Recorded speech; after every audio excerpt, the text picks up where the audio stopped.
Today we'll be covering a French-Romanian movie going by the name Them, with that not being a very nice way to refer to the Romanians. But the only unfortunate thing about watching a French movie is that there's French people in it, and that I can't understand them because I spent all of GCSE French class being dyslexic in both English and also a foreign language. And well, considering that Romania is a made-up place, I stand absolutely no chance with that portion of the movie. Written and directed by David Moreau and Xavier Palude, the movie immediately begins by telling us that it's based on true events, a statement that's about as reliable as me saying that I'm of perfectly sound mind. You have no choice but to believe me, and you nor my gang stalkers can prove otherwise. The movie opens with a mother and daughter driving through a dark Romanian night, where they then begin to argue with each other due to the unfortunate circumstances of being in Romania, and the mother decides that she'd rather not look at the road, resulting in her swerving and crashing straight into a lamppost. After checking that their brains are still kept within their brain-holding cavities, the mother decides to get out and check the engine after testing the vehicle's terminal velocity against a pole. Shortly after, the mother disappears without a trace due to finally having the right moment to abandon her really annoying child, followed by her daughter getting out to look for her. And after hearing a voice coming from the woods that definitely isn't her mother's, she quickly gets back into the car due to her phobia of talking trees. Dirt is then launched at the windows, and the car doors keep unlocking themselves as apparently it's gained sentience. Suddenly, the lights go out, and someone emerges from the back seat and strangles her to death with a belt in what is otherwise known as the Romanian surprise. A few homicides later, we then see a French teacher named Clementine dismiss her pupils for the weekend. She's only been in the country for 3 months after moving from France with her boyfriend Lucas, and is sad to learn that unfortunately the kids in this part of the world are just as annoying.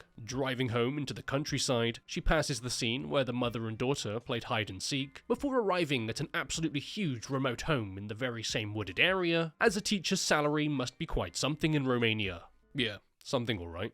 Something that isn't this. She arrives home to find her boyfriend Lucas hard at work like the average full-time Twitch streamer, where he'd been playing the absolute classic Blast from the Past pinball game, packaged with Windows XP, something which is rather thematically appropriate for him, considering that he is also surrounded by Windows. They settle down for the evening, eat some food, drink some wine, commit some sins in the eyes of God, before Lucas heads outside of his literal mansion to feed a stray dog that's been barking outside of the property, as apparently not only is Lucas a fan of pinball, but he's also a fan of having the very same stray dog constantly come back and bark some more. A minor inconvenience, I guess, but as long as the pupper keeps coming back for pets every day to get you away from that French woman for a bit. And speaking of French woman, she proceeds to stay up as Lucas goes to bed, as he's had a hard day of playing video games all day, and also living in a massive house. And as Clementine is doing a little bit of work, after a full day of doing a lot of bit of work, she gets a phone call. Confused as it's the middle of the night, she answers it to discover there's an asthmatic FAPS debater on the other side, as all she can hear is a strange grunting sound.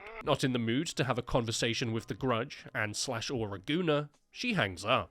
Deciding to finally go to bed herself, she's then woken up at 3:45 in the morning, as it's time for her to rise and grind and get on that Sigma male grind set, except she can hear some music playing in the distance. Disturbed by the idea of someone having a little boogie, she wakes up Lucas, and the pair go to investigate the raving poltergeist. After heading downstairs, Clementine looks out of the window to see that her car has moved, as much like her boyfriend Lucas, it secretly wants to be away from her. And Lucas, very much interested in the idea of teleporting automobiles, decides to go outside and take a look at the car. But as he's approaching the vehicle, the engine suddenly turns on, and he finds himself suddenly turned into the weekend as he's blinded by the lights. While recovering from his forced dose of epilepsy straight to the retinas, the car then reverses and drives away, their car being stolen being a clear reference to the fact that they are currently in Romania. After calling the police and quickly coming to the conclusion that the police literally couldn't care less, as it's a rite of passage in their country, suddenly their power goes out. Oh great, they've taken that too. They then see a light shining through their window, and Lucas, being part magpie, can't resist the urge to investigate something shiny, so goes to take a look. After approaching the door and being jump-scared by a Romanian Jehovah's Witness, they run to call the police again, but this time the phone isn't working.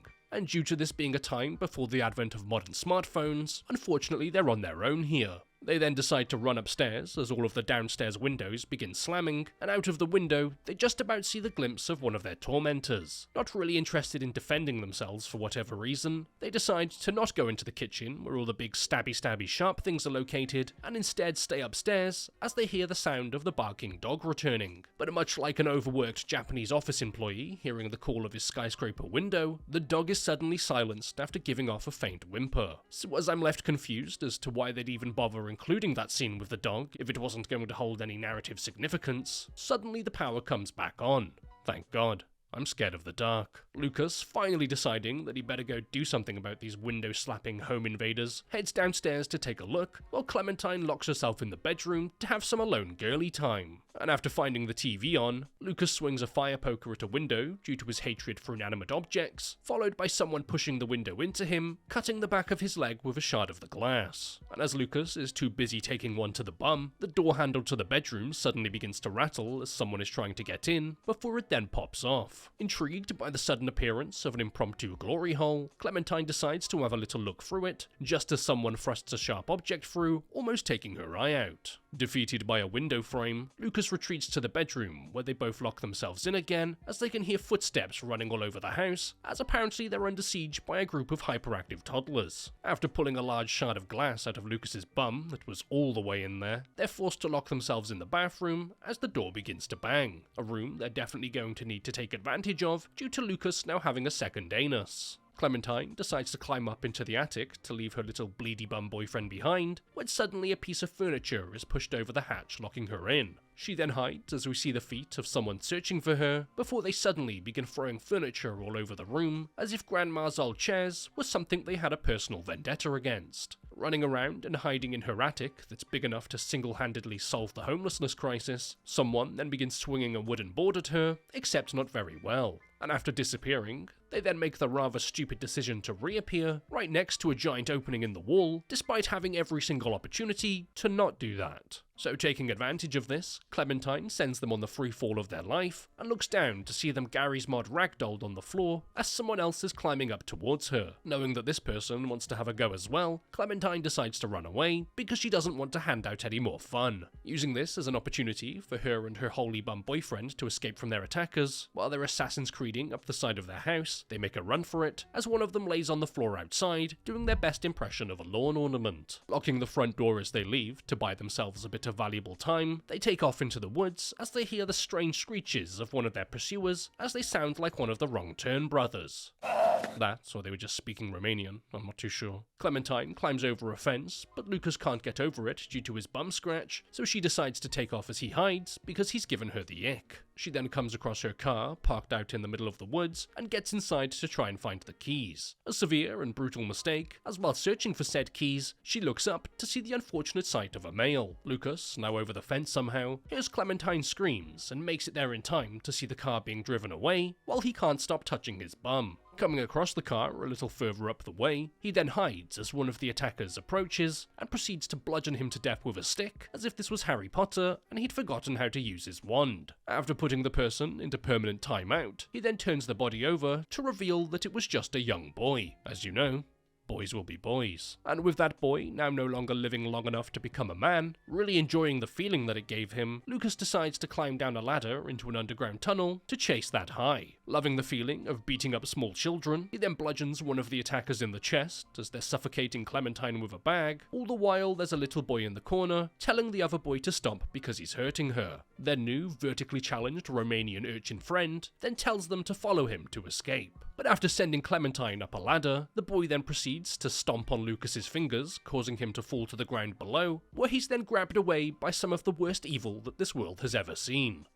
Children. Clementine, deciding to carry on running away instead of beating up a literal 6-year-old, eventually starts to see sunlight. But as she approaches it, she realizes that she's trapped behind metal bars right next to a busy road, but just out of view where no one can see her. And despite all of her best efforts, she's pulled backwards into the tunnel and disappears into the darkness, as the kids ask her if she's got any games on her phone. We then see the children walking together through the woods in the day as they go to catch the school bus, because they wouldn't want to be late now, would they? We're then told that 5 days later, both of the bodies were discovered, and shortly after, so were the attackers, with all of them being between the ages of 10 and 15. And while being questioned by the police, one of the attackers, when asked why did they do it, responds with, "Because they wouldn't play with us," with the moral of the story being that kids are evil. So before this video comes to an end, I'd like to just give a big thank you and a massive shout out to all of the YouTube members and patrons. The people who every month go out of their way to continuously support the channel to make sure that these videos can continue. If you're interested in becoming a YouTube member or a patron yourself, not only are you just generally being a great help, but you also get access to a few little perks, like being able to join the private Discord server, where you can then get links to all uncensored versions of videos going forward. So starting off with this week's new YouTube signups, a massive thank you to Derek Drop,